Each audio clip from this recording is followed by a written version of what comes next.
I was born on April 20th, 1889, in a small Austrian town you've probably never heard of. No one in that quiet village could have imagined the storm I would bring to the world. I was just a boy, curious, full of dreams, and obsessed with drawing. I didn't want power. I wanted color. Art. Life on a canvas, but life had other plans. Early years. My father, Alois, was a strict man, a government officer who believed discipline was everything. He wanted me to follow in his footsteps. But I wanted to paint. When I told him, he laughed. Art isn't a real job, he said. That sentence echoed in my head for years. When he died suddenly, I thought I'd finally be free to follow my dream, but freedom felt empty. Without him, I was lost. I skipped school. I stopped caring. All I wanted was to draw, to express the fire inside me. So I left home. I packed my few belongings and went to Vienna, the city of art, of music, of dreams. I believed that was where my story would begin. I was wrong. The rejections, when I applied to the Academy of Fine Arts. I thought my future was waiting. But when the letter came, it shattered me. Your work is not good enough. Not good enough. Those words cut deeper than any sword. I tried again, and was rejected again, twice. I stood at the gates of my dream, and both times, it slammed in my face. I started selling postcards on the street to survive. Nights were cold. Some days, I went hungry, and then, my mother died, the only person who ever believed in me, gone. Loneliness turned into anger, anger into blame. I began to look for someone, anyone, to fault for my misery. The war that gave me purpose. In 1914, the world erupted into war. For the first time, I felt like I belonged somewhere. The German army. I wasn't a painter anymore. I was a soldier. I carried messages through gunfire, through mud and blood, and for the first time in my life, people called me brave.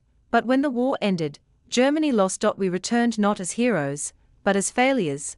The country was starving, broken, humiliated, and I felt that same humiliation, again, once more. I had lost everything. The speaker is born. I began speaking in small halls, angry, passionate, desperate to be heard. People listened. They were tired, hungry, hopeless, just like me. And I told them what they wanted to hear. It's not your fault. You deserve better. We will rise again. Soon, the halls grew crowded.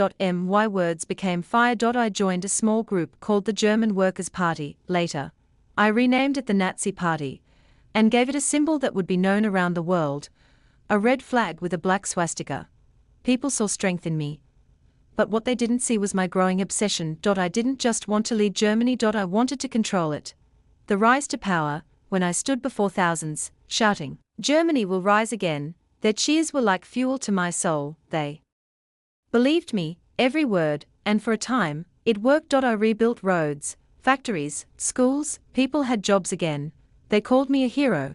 But beneath that glory, darkness grew. I silenced voices that disagreed. I banned books that challenged me. I built armies and fear. The world didn't know it yet, but I was preparing for war. The fall begins in 1939. I invaded Poland. That one act lit the fuse of World War I. At first, victory came easy. Germany seemed unstoppable. But power makes you blind. While my soldiers fought, I built death camps, places where millions of innocent people suffered and died, men, women, children, erased because I thought they didn't belong. I told myself it was for Germany's future. But it was madness. By 1944, the world had turned against me. The Americans came from the west, the Soviets from the east. The walls of my empire began to crumble. The end in the bunker. I hid in a bunker beneath Berlin. Outside, bombs shook the earth. Inside, silence. Ava was there, the only person who stayed until the end. We married in that dark room, knowing there would be no tomorrow. I was once the most powerful man in Europe, and now I was a prisoner of my own choices. The Soviet army was closing in. I told my followers, I will not be captured alive. And on April 30th, 1945, I ended it. I thought death would bring peace.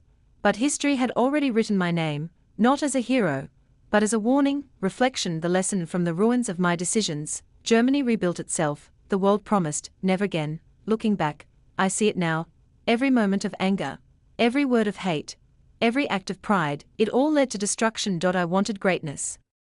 But greatness without compassion becomes evil, power without empathy destroys. So if my story teaches anything, it's this: choose love over hate, choose unity over pride, choose peace before it's too late, because history doesn't just live in books. It lives in the choices we make today.